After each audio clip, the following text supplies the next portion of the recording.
Gode hilser folkens, og velkommen til episode 16 av turspillet Cloudedheart. Yes da, i løpet av forrige episode så tok vi våre siste steg inn i Piria Castle for å slå The Raven. Og vi fikk til flere forskjellige ting. Vi fikk jo noe svar, inkludert at det godeste den personen kledd i en sort kappe var faktisk den andre varianten av Catherine, det vil si denne verdens Catherine. Sammen så beseiret vi The Raven, så beseiret vi The Vultures, før The Raven og Catherine fra denne verden begge to døde sammen. Etter der igjen, så virker det som det har skjedd noe i dobbeltsengen med Martha og Catherine. Jeg vet ikke helt om de har hatt seg, men det lyder til at det er fullt mulig at de har kost seg litt med hverandre. Good morning. What's with the smiling? What's going on? Oh, just happy on your behalf? Huh? Wait, you mean... I'd never seen her smile the way she did this morning. Besides, given the circumstances, it's only natural. What? Hey, it's not like that. Now, don't waste time on us. Go see her. I'm sure you have much to talk about. How do you know all this? Marth, frankly, you're a bit slow with these things. Anyone can see right through you too. Indeed. So where is she? She headed to the outskirts of town. I think she'd like some company. We'll meet up here later to discuss what to do next. All right. Thanks. Og jeg elsker den teasinga, det er så gøy.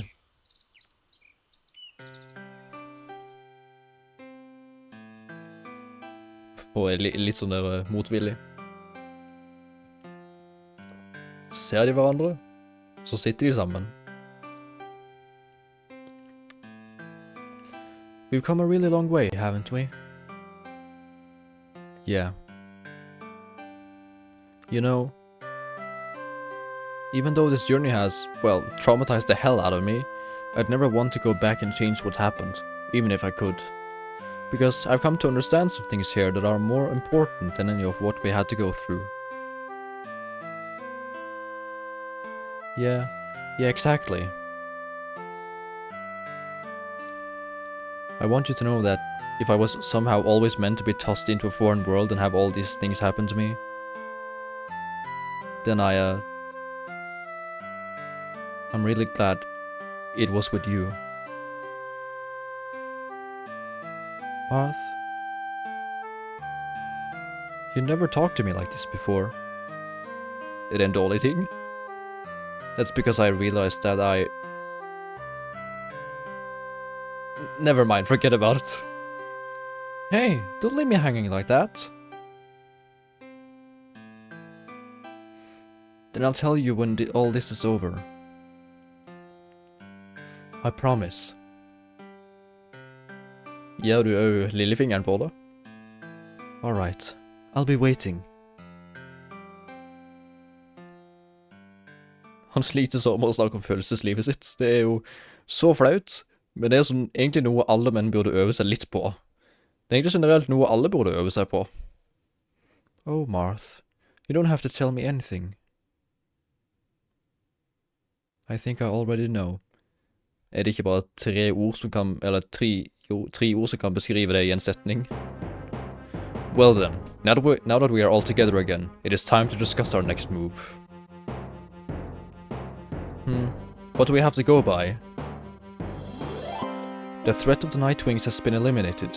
Now our main concern is getting you three back to where you belong. The question is how? If what those vultures said is true, then this world's necklace has been destroyed. There's no point in searching for it then.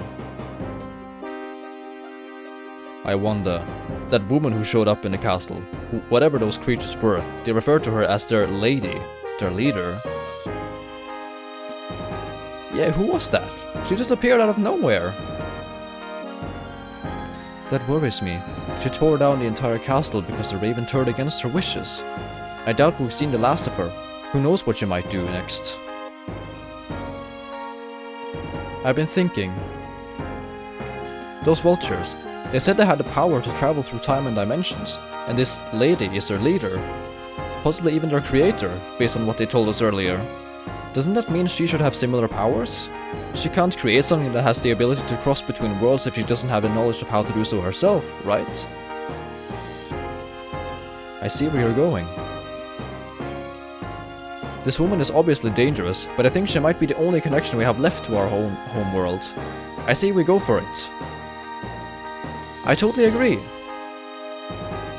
Really? Of course. Yes, not bad.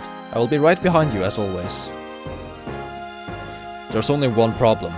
This woman could be anywhere. Where to begin searching? Well, there was one other person who knew the secrets behind these things. Yeah, my grandpa, but he's no longer alive. True, but his son is. Of course, Uncle Kieran! He always seems to be able to help. Right, so how about paying him another visit? Great idea! Ha, he must be so sick of us by now. Very well then, it is settled. The mist diver should get us there in no time. One thing though, before we leave. I just had a word with the owner of the shops in town. It seems they've got some new items in stock. Might be worth a look. Vel, det hadde vært det, om ikke jeg visste hvor det er som kommer etterpå. Og det som kommer etterpå, gjør jo Demon Equipment helt worthless. Og se på dette nå, nå har vi luftskip. Og det er musikken her, vet du.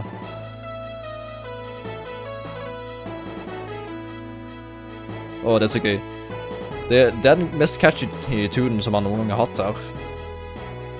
Ups, nå seilte jeg, skulle til oss. Nå flydde jeg feil vei. Jeg tror ikke det funker dette. Nei, det gjør det ikke. Jeg er nødt til å lande i et åpent sted. Men som jeg gjør Kieran-stemmen, så husker ikke jeg hvordan jeg gjør den, selvfølgelig. Men jeg gidder ikke stoppe for å sjekke, eller?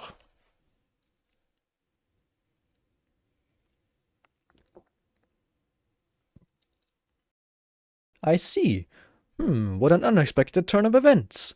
I knew you had it in you to bring down the Nightwings, but the Raven himself helping you escape, now that I would never have imagined.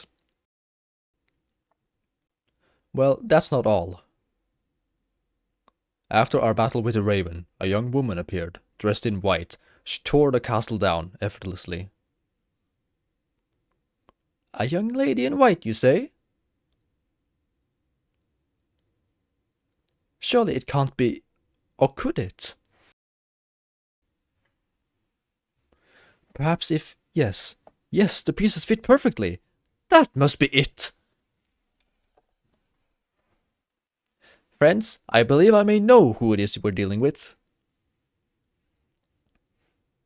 What? How?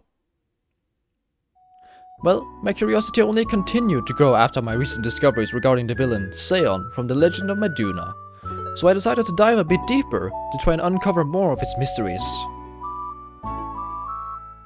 The more I searched, the more one person's name kept coming up. En liten jente. Det skal egentlig være hvitt, men det er blått her, vet du. Father? Why are you changing, Father? You used to be so kind to everyone, and I was so proud to be your daughter. Did you forget me, Father?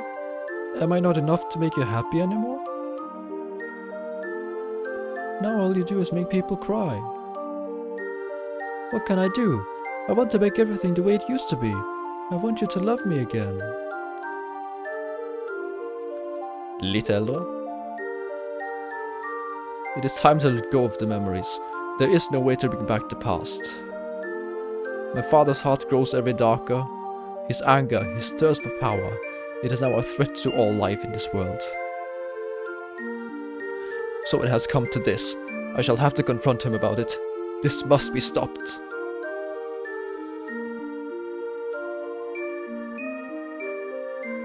First the village elders, and now you betray the very creators of our world. Answer me, Father. Why would you do this?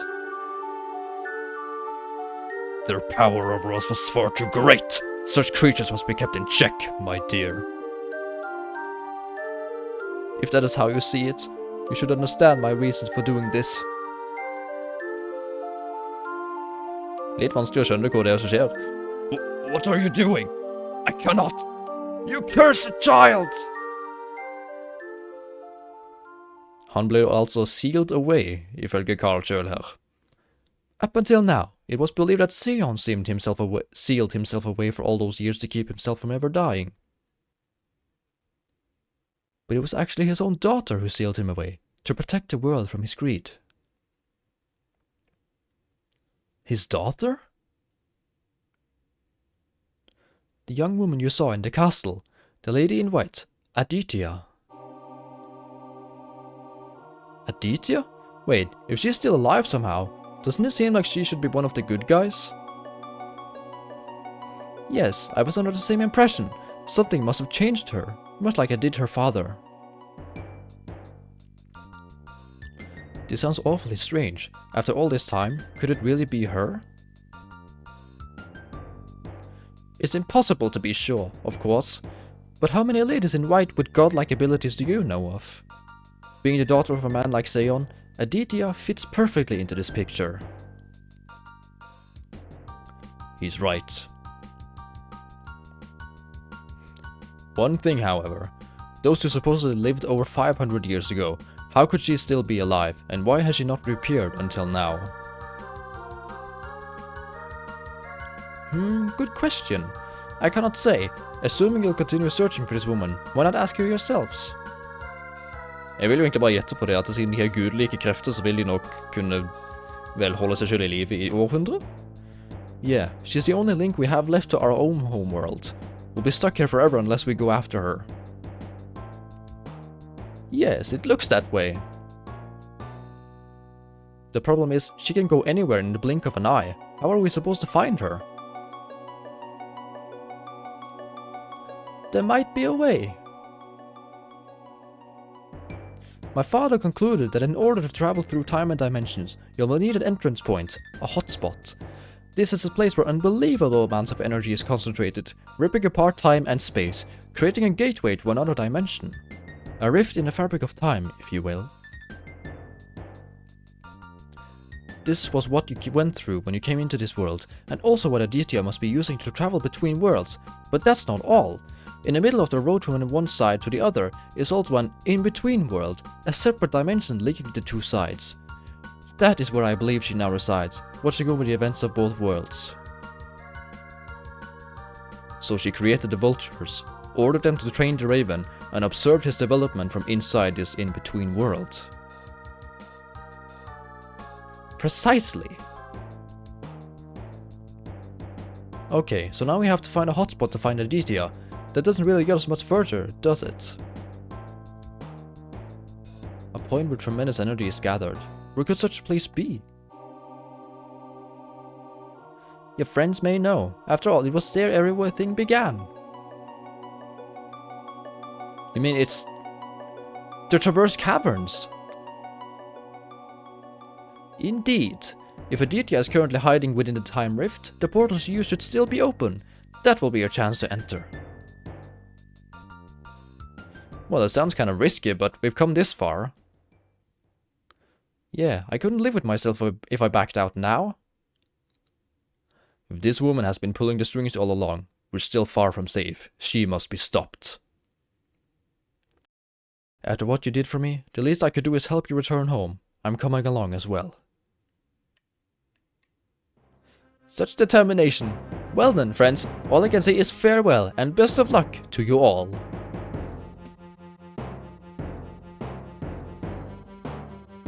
The final destination of the game has just opened up. However, that doesn't necessarily mean the end of the story or even the game. Many tasks lie unfinished in Euphemia, and great rewards and new revelations await those who can complete them. For hints on where to find this, examine the blue light within the Traverse Caverns. A special reward awaits you if you are able to complete them all. And with that, the final chapter of Cloudedheart begins. Da er det ikke mange episoder som er igjen nå, faktisk. Utrolig. Og jeg tror faktisk vi kan ta og... Skal vi se... Jeg kan først ta dere til The Traverse Caverns, bare så jeg får vise det til dere. There we go. Og her har det kommet en hel haug med lys. Kieran was right. The portal is still active. This is it then. Better make sure we're fully prepared before we go in. We might have a hard time coming back later. Yes. Det er disse lysene her skal lede dere til. Skal vi se. Though it is not what it once was, visiting your broken home might help you come to terms with the past. De her sier jo veldig kryptiske ting til hva det egentlig, hvor du skal lete og hva du skal finne. Jeg vet hvor en del av de er, så la meg se. Inner Rooms of Fallen Kingdom, la meg se. Final Tournament. Loyal and helpful friend has something to share. Powerful man, turned weak under pressure, wishes to offer his gratitude, perhaps a reward as well. Two lovers, separated by the boundaries of society, one in a snowy paradise, the other in a world of ruin. They are in need of your help. Og fordi jeg hater den questen det er mest mulig, så tror jeg det er den vi skal gjøre. For dette her det er 4 ting, det vil jo si 4 våpen og 4 deler med rustning som vi skal få tak i her nå. Southwards Pangea. Så jeg tror vi skal ta Lovers først, for det er den verste questen som er i dette spillet her. Altså, point blank. Så må jeg bare huske å fly til riktig sted her nå, vet du. Mener på det er her først. Gjenger hit, så må jeg bare huske hvordan er det den personen ser ut her. Der er du. Excuse me, I don't remember seeing your faces around here. Are you travelers by any chance? Yeah, you could say that. As you suspected then. What's wrong? Oh, it's so embarrassing to ask, but... A good friend of mine, no, my fiancé, Julian, has been away from me for a very long time. You see, he's from Aethera, and the conditions there make it difficult for him to come visit me. And, well, I was hoping, in case you are to visit Aethera on your travels, perhaps you could give him this letter for me. I just want him to know that I'm alright, and that I will welcome him warmly when he is finally able to visit me again. Well, alright, I'm sure we could manage that. Oh, you're so kind. Thank you so much. I shan't forget this. Shan't? Now don't forget, his name is Julian, and he lives in Aethera. Thanks again. Shan't forget this. Jeg kan ikke huske å ha hørt det før, faktisk. Den var ny. Og hvorfor sier jeg dette den verste questen? Fordi det er jo selvfølgelig... Jeg er nødt til å levere meldinger frem og tilbake, som en og annen ubrukelig tulling. Heldigvis er det liksom bare en rett linje. Så jeg kommer til å være veldig sånn der småsur for denne questen her. Julian? Yeah, that's me. Who are you guys? Jeg vet, det er ikke samme stemme, men ja. What's this? A letter from my beloved? She writes that she wants me to move into her house with her. Oh, my dear Alice. Sir, please give her this as soon as you're able to. It's my reply. Please, I can't do it myself. Sure, no problem. Thank you, I really appreciate this. Jeg skulle virkelig ønske jeg skulle kunne kutte vekk denne her, men jeg kan ikke. Det er bare uff. Noen ting må du dessverre ha med, selv om du hater det.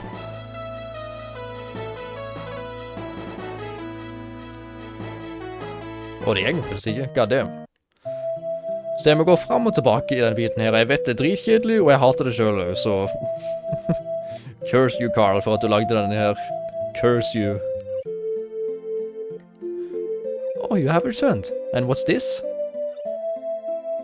Oh my, how sweet! He really does wish to return to me. I have been so worried. However, he does express concern about my mother. She was never particularly enthusiastic about our relationship. Sorry to trouble you yet again, but could you deliver this letter to my mother? I need her to make her realize how I feel. Alright, I guess. Oh, thank you. You're a lifesaver. Should find her in the Euphemia residential area. Euphemia residential area. Og jeg har jo ikke besøkt det nok til å vite det. Så jeg får vel egentlig bare gå der til, gå til venstre og så sjekke en del hus. Er det mulig?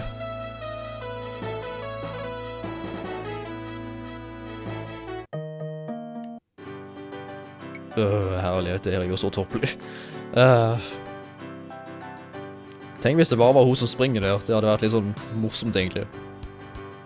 Det kunne fint være søstre hos i det. Dette her er vel det residential area mine er på. vet jeg ikke hvilket hus det er. Jeg tror... Vi ser om det er her, kanskje. Er det deg tilfeldigvis? What is this, you say? A letter from my daughter? Oh, splendid, I haven't heard from her in quite some time. So she's still foolishly in love with that man. Oh dear, that is terrible. I need to get her to understand that there is no worthy future for her with an unstable man from a ruined city. Listen, son, I need you to pay this man a little visit. There are some things he needs to hear, so take this with you. Yes, yes, run along now. Herregud. Men jeg er glad at dette er det siste vi skal gjøre i denne episoden her, for det... Jeg skal ikke tvinge dere til å se på dette her i neste episode. I hvert fall denne questen her, for jeg tvinger dere til å se alt annet. Og tenk at jeg må gå frem og tilbake på hver gang. Minuttene springer fra meg, vet du.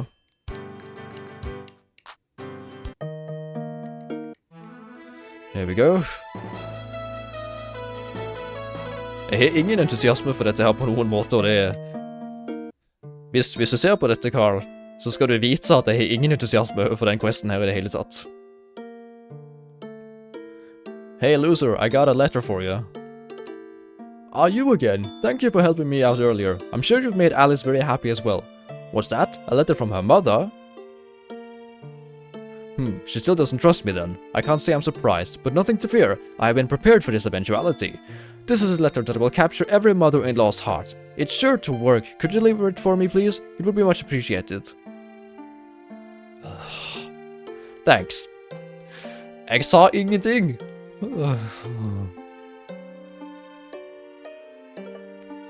Goddammit, hvorfor lager folk sånne quests som dette her? Altså, det er jo... piss. Det er jo tidenes dummeste ting, jeg vet det. Og så må jeg tvinge mitt stakkars publikum til å følge med på dette dritet her, vet du. Heldigvis er det den verste questen som jeg blir ferdig med først, vet du. Og det vi skal få er en del rustning. Rett og slett en bit med rustning, så er... Kanskje jeg må kjøpe demonequipment etterpå, men jeg ser etterpå. Ikke blokk meg. Hey, old hag, I got something for you. You again, son? Now what's this you're holding? So he has a note to reply after all. Let's see here. Oh, yes. Oh, really? My, So he plans to go as far as moving to Palmesia to find a good job and support them. I must say he's dedicated. Oh, fine. If they have it all planned out together, this old bat won't stand in their way. Deliver this to my daughter, would you? I approve of their plans. Oh, for the love of... What's that, son? Nothing. Du bare sier alle tanker våre, Marth. Uff.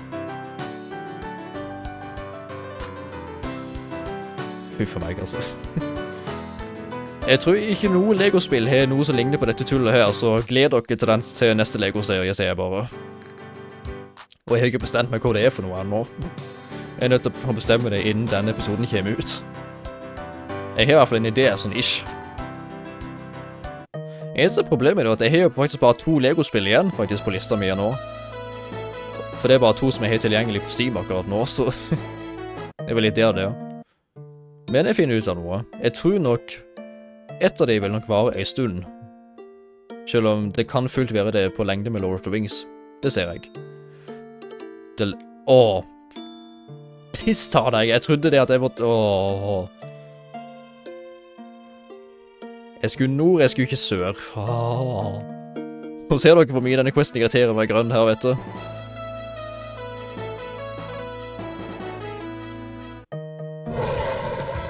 Du feler meg kødde nå, vet du. Denne questen her, altså. Sløser bort en hel mandag bare på dette her.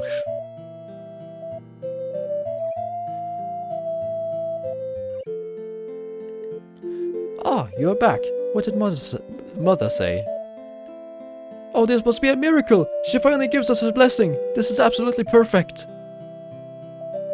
Or it would have been if Julian had some means of transportation to make it here.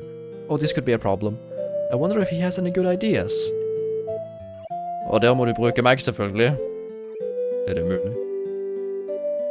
Jeg håper dette er siste gang jeg er nødt til å gå frem og tilbake nå, og jeg kan ta han med nord, og så er vi ferdig med denne her. Hvis ikke, så jeg har lyst til å slå et høl i veggen min, men det koster meg dyrt hvis jeg prøver det på det.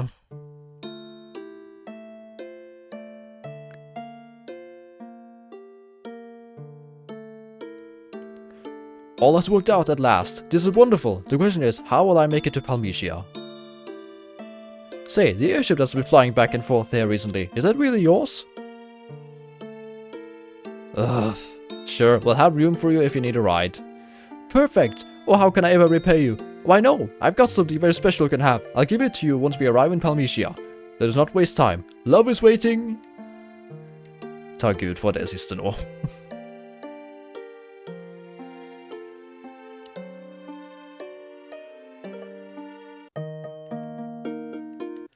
Oh well, so be it. Jeg vil nesten bare bruke hatet mitt til noe produktivt etterpå. Jeg vet ikke, skyte noe bots i Team Fortress 2 for alt jeg vet. Nei, jeg får finne på noe bedre. Åh. Can it really be? Thank you, sir. This is what I was talking about. Take it, it's yours. Alice! Ow. Julian? Julian! It's really you. I can't believe you made it here so soon. It's all right, dear. We're together again now.